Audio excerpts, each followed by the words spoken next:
Good morning, everyone. Thank you for joining Wrap's Q1 2025 call.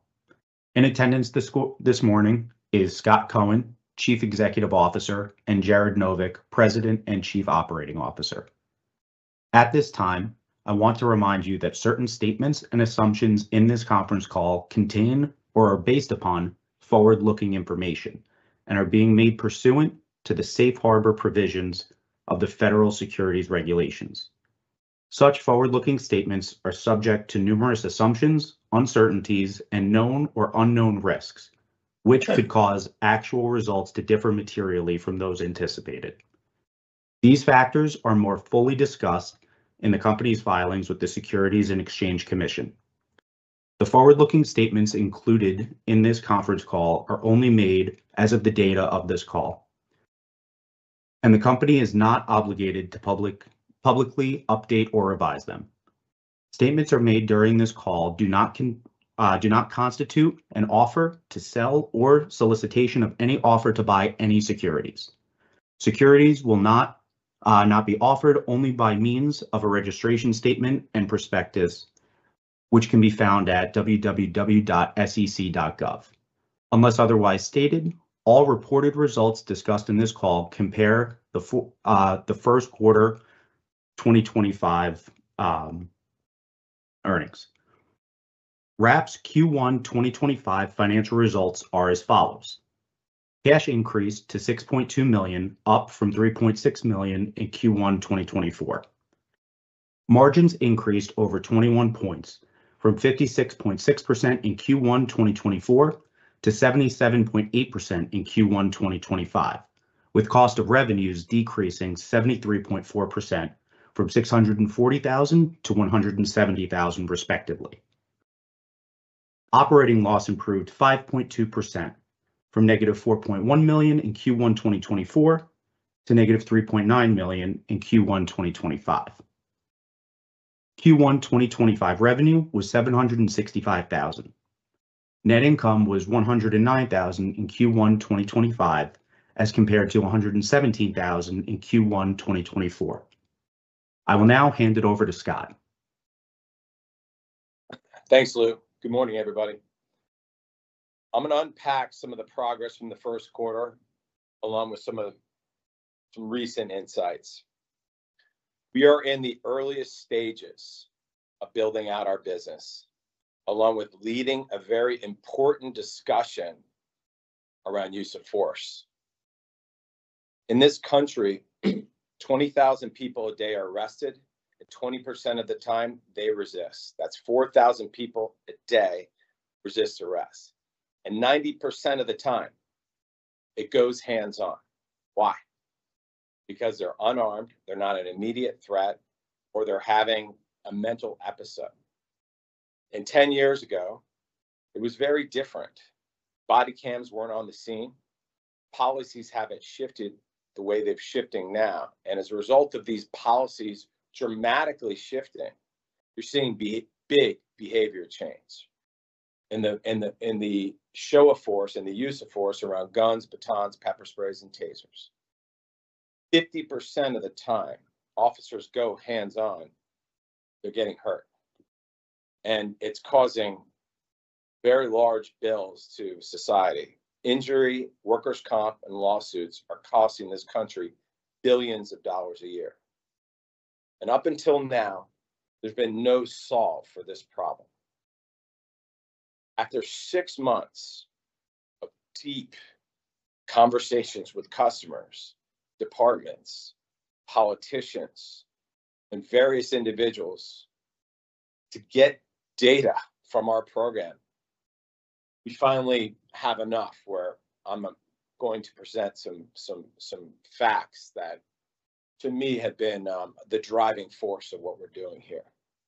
And to me, the opportunity is to support what we're already seeing, and I think we've got a path to do that. But I'm tracking over a dozen departments that are using the BolaWrap 2 to 3 to even 5 times more than anything on their belt today. And this is without solid support from our company.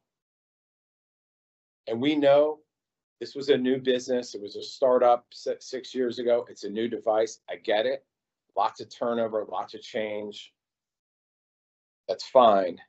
But now we are absolutely clear. The data is in.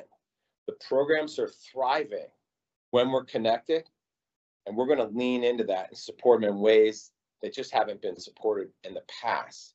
This new training we're about to introduce should accelerate deployment, making our BolaWrap programs an obvious choice anytime an officer's going hands-on, which is 4,000 times a day in this country.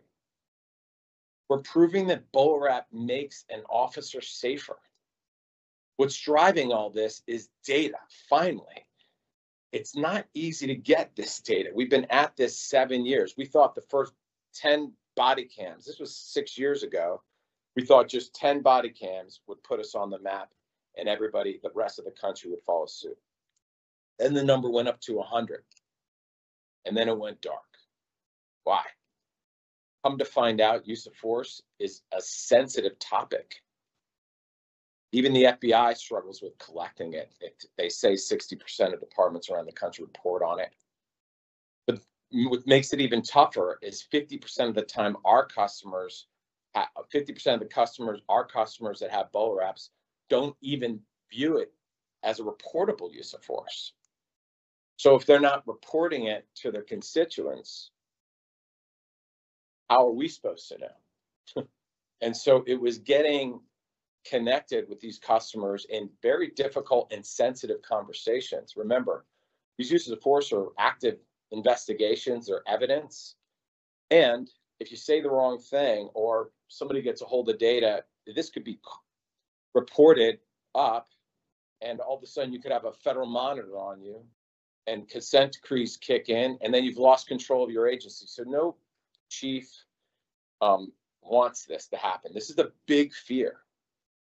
But now it's time to step into the light and execute. We're seeing the data. We're pressing policy at the state and federal levels, partnerships with communities and advocacy groups.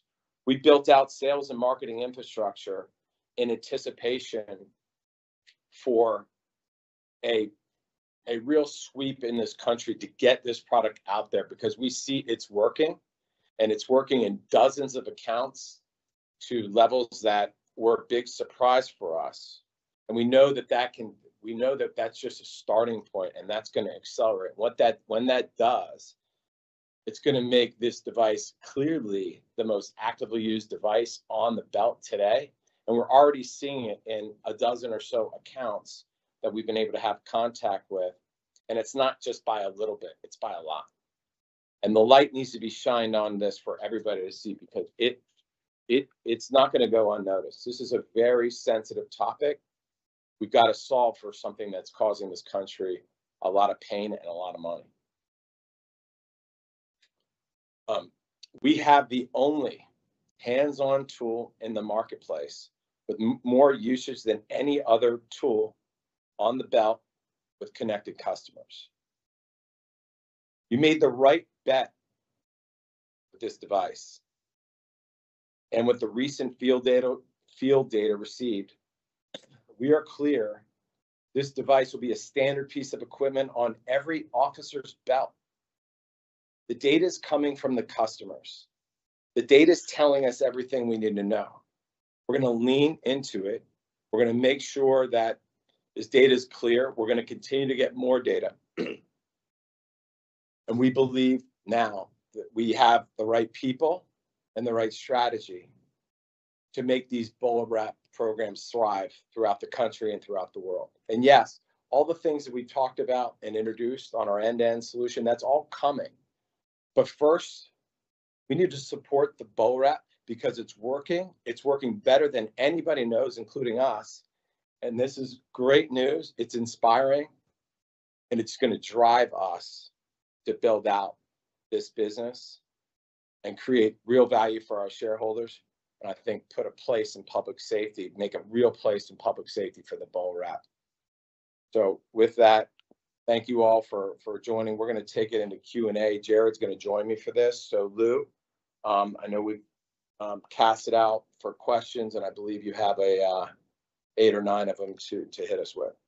Yes. Okay, here's the first question. What is Wrap doing to drive more sales and increased product awareness?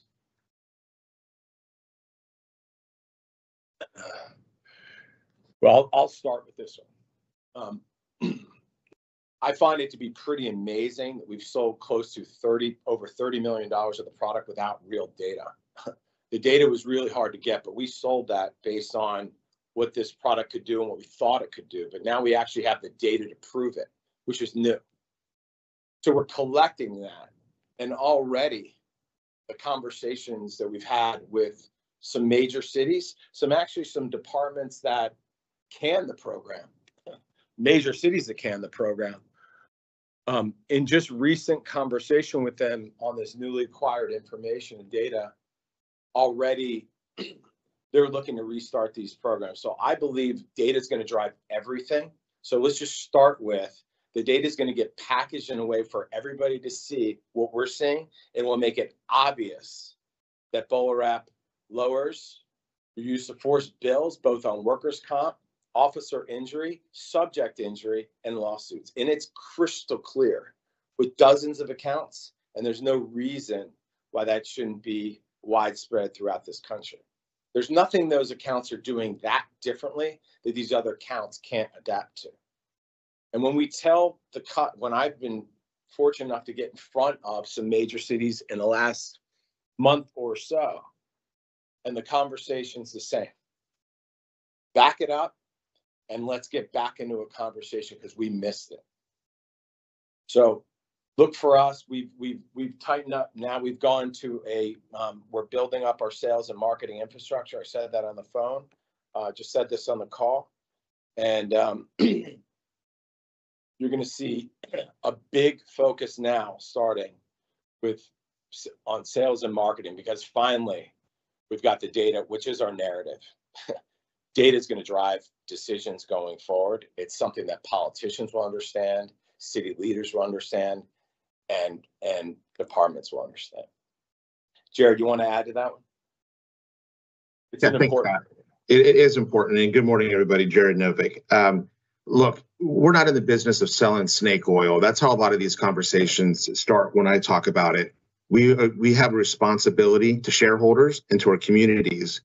And what we start with is, when we have these conversations, is what's the story? Is it working? And when I talk to departments from Colorado to Texas to California, New Jersey, counts in Virginia, when you really talk to them, they themselves are surprised that it is working more and more frequently than they're even reporting or writing down. That's the hard work we've done. To make a compelling sales pitch, it has to be validated. And we have validated through trusted conversations, because as Scott's mentioned, that data is hard to get. The data doesn't self-report. Should it report in the future? Absolutely. That's in the R&D effort. That's in our product roadmap. But right now, we have what we have, which are trusted conversations. So before we go out there and repeat the same mistakes this company has had, unfortunately, over the last several years, is to have a real conversation with real data. Now that we have that and a validated value proposition with the product and the technology that we have to support it, we're ready to put that collateral and scale it broadly. The first step is to have the right message. The second one for us is not to sell things onesie-twosie or an inefficient and costly way. We have to find an efficient, scalable way to sell domestically and sell internationally. So what we focused is, we need a scalable and repeatable sales motion. That's where we focused our efforts in Q1. I think we have in our recent earnings report that we've signed something significant that we're looking forward to announcing. And that way we can address things broadly. So I feel very good about a validated message, about a validated product, and trust that we're reestablishing, because our brand matters and it means something. So that is a coordinated sales, marketing, and product message. Our priority is go to market. It's time, and as Scott's saying, the time is now.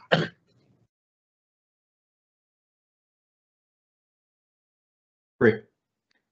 On to question 2. Are there any plans to shift sales efforts towards political leadership rather than police directly? Lou, if you don't mind, I'll jump on that one real quickly.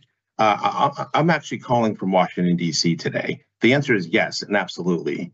You know, what a lot of these things you hear is about the use of force and use of force continuum. We're on a national use of force conversation. And so we all know, if we look at that, there are things from verbal to hands-on all the way up to lethal. And what we're finding ourselves is at a much larger and broader conversation than just our individual product. We're finding ourselves in conversations about consent decrees, which is an interesting topic in a national conversation, quite frankly, that I think will actually start surfacing. It's my instinct that this will happen in short order. What are major cities? What are we doing in America when it comes to addressing the critical needs that we see growing out in our communities? So we find ourselves not just with chiefs of police. They matter, they are a key stakeholder, but we're also working at a federal level, at a political level, because it takes a team, a coordinated effort with the right leaders, both domestically. We're even able to, with our international interest, facilitate rooms with international policing as well.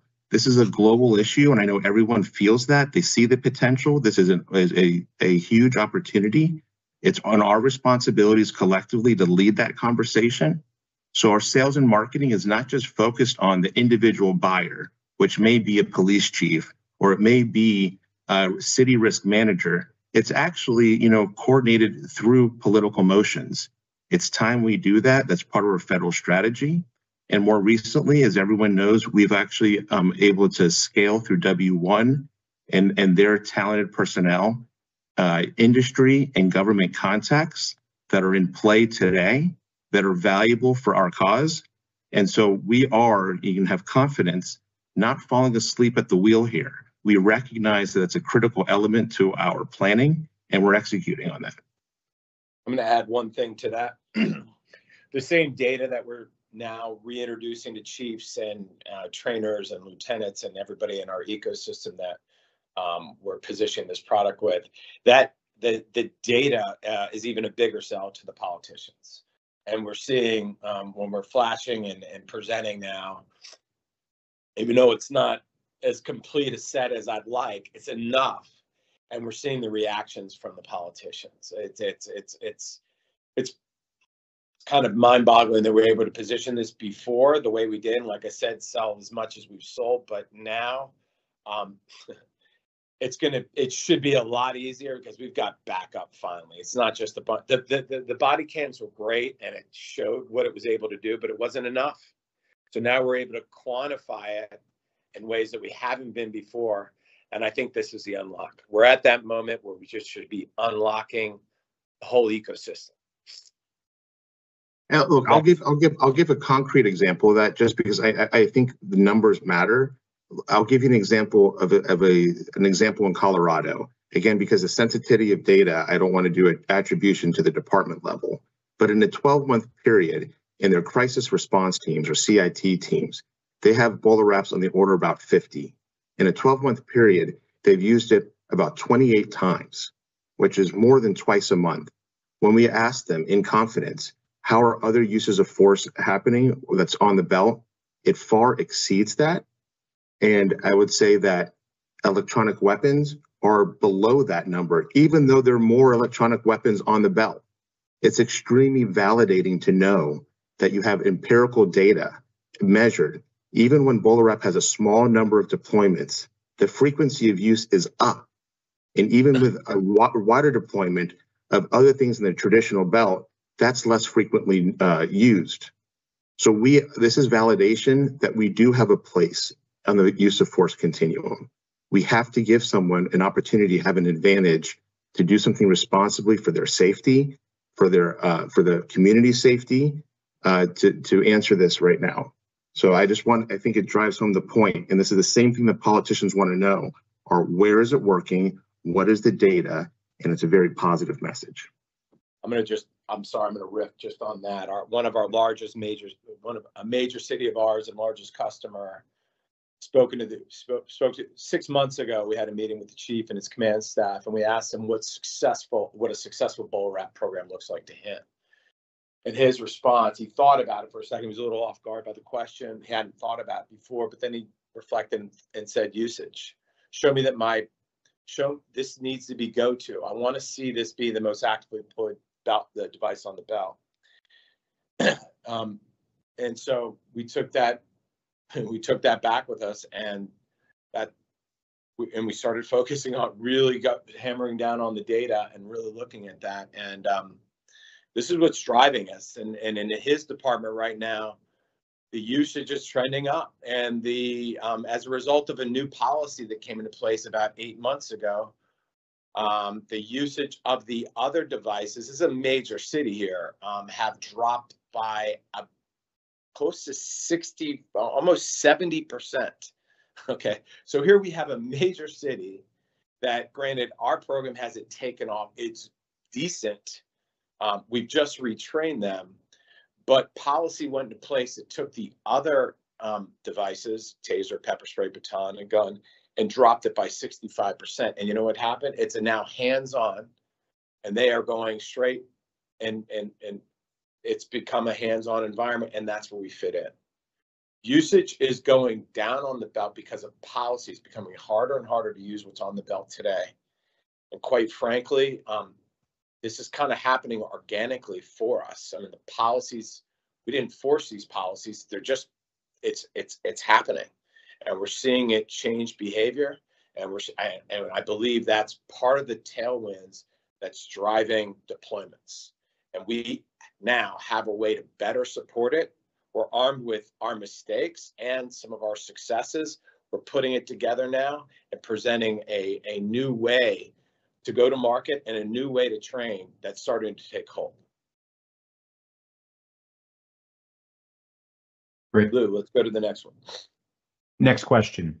Does WRAP engage with community leaders as part of its outreach plan? You know, I'll take that. In the past, we have, and it has been very effective. And there's still efforts going on. But to be honest, not to the extent it should. This will be part and is part of our new go-to-market that will be unpacked, throughout this year. But community leaders are extremely important, and it's advocacy groups as well. And we're getting when we reach out to these groups, the buy-in comes really, really easily. And I hate to keep beating this horse, but the data is just supporting our thesis here. So there's going to be alliances and partnerships, and yeah, community plays a big role in all of this, and we need to lean into that. We know it. So look for that activity to start picking up.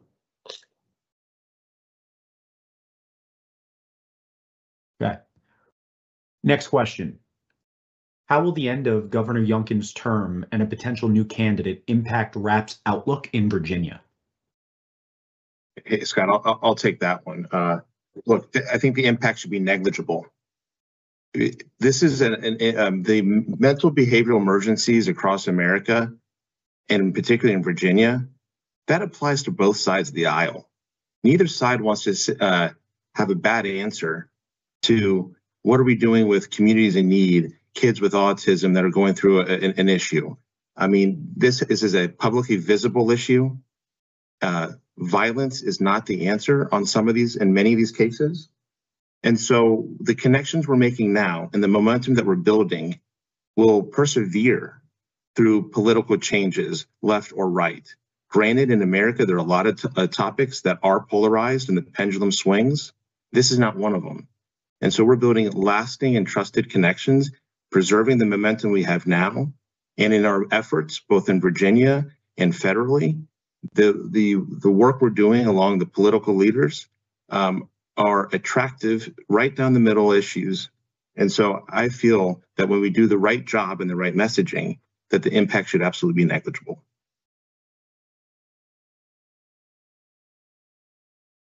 Thank you. Jared, to that end, in Virginia, what is the current status of the Virginia manufacturing facility? I'm happy to say that the move is now complete. All restructuring costs associated with that are now done. It's a tremendous achievement. It's led with outstanding team members in our organization.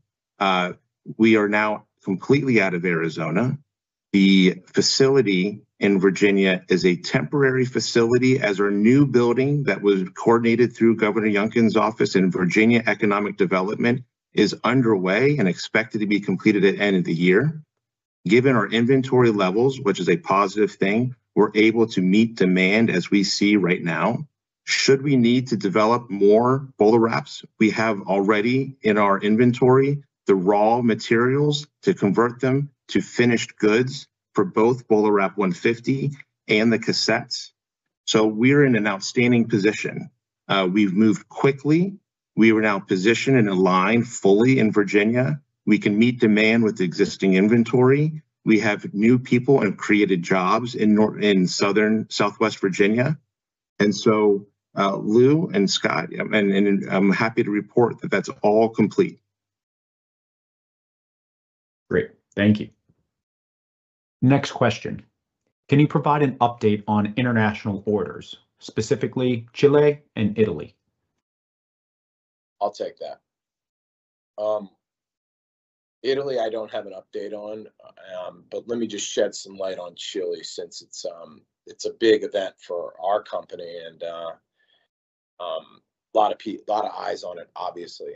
So Chile started, I think the whole 3, maybe even 4 years ago, and it started with I think we got the first devices to them it was probably 2 years ago. They started off with 500, they doubled it, and then they went to 2,000. And what moved it forward was the results that they had. Our understanding is they've had hundreds of deployments, which drove them to a decision that they wanted to standardize on this equipment. And then they made that public. We saw it. We saw that they passed a budget, a line item for it. We are in regular contact with our team there, and we're being told it's a this year event. Every indication is it's a this year event. It's a multi-year rollout, and it's actually they're indicating it's much bigger than what they told us, which was it's going to be full deployment around the Carboneros, which is 33,000 officers, and they've made that public. So we're receiving the information like you're receiving the information. They're making it public, but every indication is it's a go, and we're anticipating it. We've all been anticipating it. But what's interesting about it is we've had a lot of other countries indicate and let us know that they're watching and they're talking to the Chilean police about our program. But we're also seeing acceleration in other countries. So I'm very optimistic on Chile. It's obviously big for us, but guess what? There's a lot more countries out there, and we've got probably 10 plus pilots going in different stages with national police forces. And of course we hear this through our distribution, but I'm seeing programs advance, and I really don't think there's no hands-on device out there that competes with this. So I feel like, again, as this data starts to make its way into the world and shows the usage here in the United States, I think it's just going to accelerate everything that we're doing around the globe. And the international opportunities here are absolutely massive, as you guys know. You can see what's going on with Chile. They've made it public, but I really don't see how. I think this is going to be right for every national police force around the world. That's my feeling on it. I feel like this is a blockbuster product. We're seeing the behavioral change right now in the United States with the data we're looking at. And it's not just to this country. It's going to expand overseas. So I feel like the overseas opportunity is just as exciting as the domestic opportunity on the BolaWrap. Jared, you want to comment on that? Well, yeah, I'll just also add, when I look at Chile, which is a tremendous opportunity in itself, I I look at it, how can we replicate this elsewhere? And part of that strategy is an accomplishment we had in the first quarter, which is bringing on the former chief banking officer at Exim Bank, the United States Export and Import Bank, as an advisor to our company. You know, Exim provides financing solutions for devices or technologies that are mainly assembled or manufactured in America. We are all proud to say that BolaWrap is an assembled in a USA product. It is financeable through Exim options. And so while Chile is an example where they may do it themselves, the international interest and signal that represents affords us the opportunity to use it as a model, as an exemplar to other countries who also have national policing concerns. You know, recently, Scott and I were also in DC, being invited to the embassies of many countries, and they're having questions with them. And when we're sitting down with ambassadors, and then they're asking, because Chile is an example that's in the public view, it's in the papers. What are you doing? How can we have a same and similar program? And you know, each country is unique. The process is a little different, but that's our responsibility. In response to that, we, in building out our sales and marketing engine as a repeatable motion, we're looking at not just a domestic and repeatable, scalable domestic model. We have ways to now revamp our international go-to-market. Look, we're all in a reputable, publicly traded company, and we need reputable ways to go in effectively with distributors. We're going to do that. And so Chile is a wonderful opportunity by itself. Other countries are heating up as well. We do have the inventory to address the need, and the Exim accomplishment this quarter only increases the likelihood of having a U.S. bank-backed financial solution to move into these countries. Great, thank you. Next question. What happened with the LAPD testing of the BolaWrap a few years back? I'll take it. Several years of a pilot did not go well. You can point fingers, politics, attrition in our company, leadership, training, the weather. There's a ton of excuses, but the bottom line is it just didn't go off the right way. I've got my opinion on it, but I will tell you that not unlike any other major city, there's been several, well, let's put it this way, there's been several high-profile major cities that had BolaWrap programs going on that canned their programs, did not move forward. This was in the paper, it was talked about, it was in the media, and it looked like it looked pretty dismal to see a major city cancel or not move forward. But just recently, when sharing the data that we're recently getting, it's totally changed. It's changed the conversation, it's changed the mindset, it's put us in a different discussion.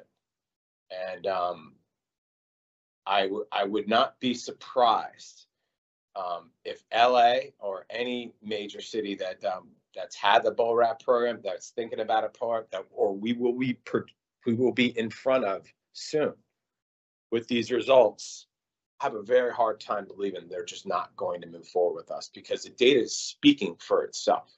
Granted, it's not going to be easy. Nothing's easy, but it's black and white, and we're seeing the reaction on the other side. It's really good. It's real. The BolaWrap's working. It's working really, really well. And we're seeing adoption that we believe, and we think we have now better methods in training and a way to deliver it that's going to take what we're already doing, which quite frankly hasn't been a straight shot, but it's absolutely going to accelerate. So look for LA and other major cities to we are certainly going to be putting this in front of them.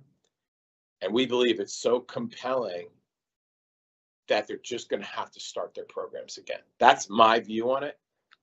We're sitting on really good information that we just got it. We just really, in the last 6 months, put it together. It's sensitive. Like Jared said, it's super sensitive, but it's our job and responsibility and our duty to get this in front of them and get this in front of the media to spread the word. Because it's working, and it's working better than any of us knew.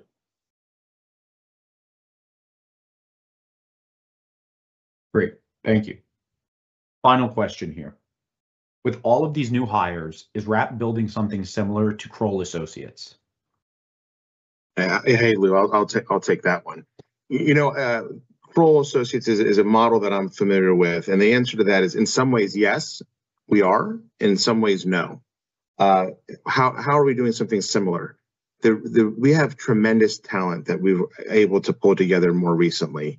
Our press releases have announced former leaders out of the FBI, DEA, intelligence community, sensitive components out of the Pentagon.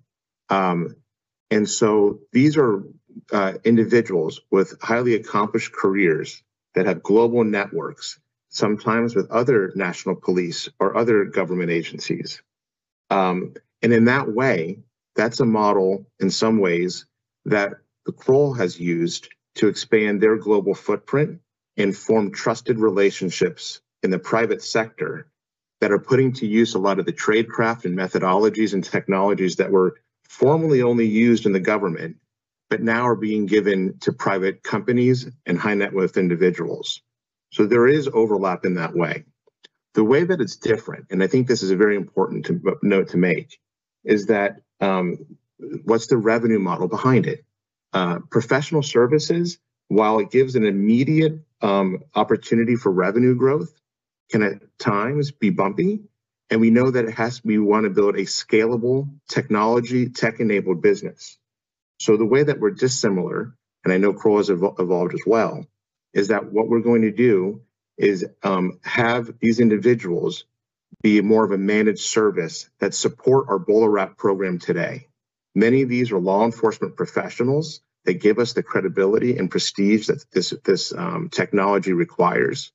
And so when we look at our revenue model going forward and give continuous value to our customers, they're coming to a knowledge pool of experience that is top-notch and a global leader of that.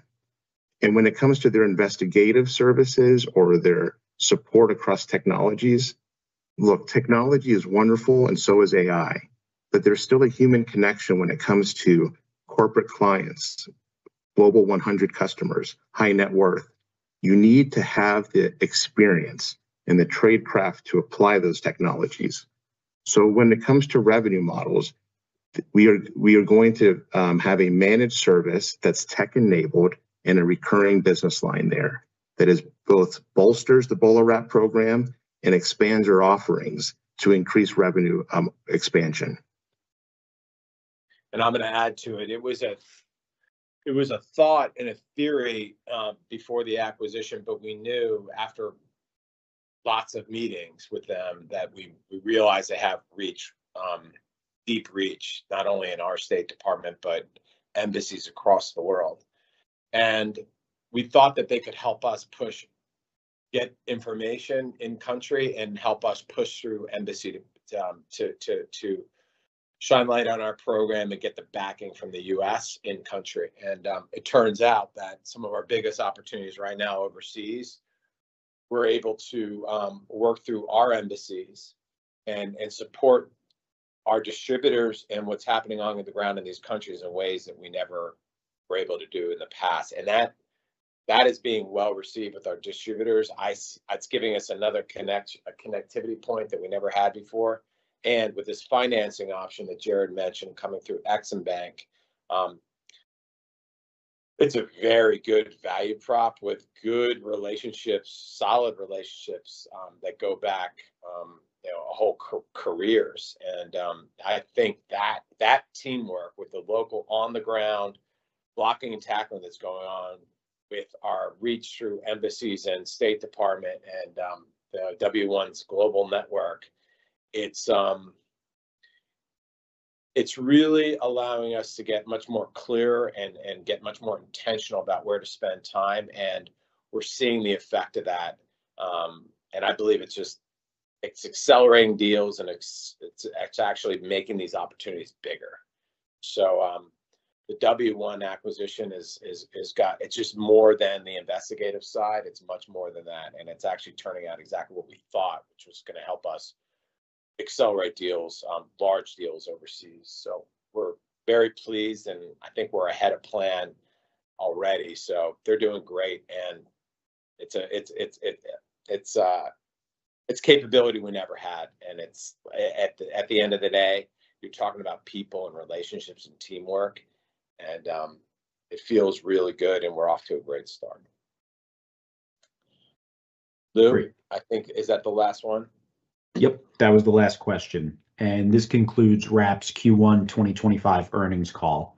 On behalf of our entire team, we want to thank you for joining us today. We appreciate your continued support as we execute on our mission to create safer outcomes for officers and communities. Thank you.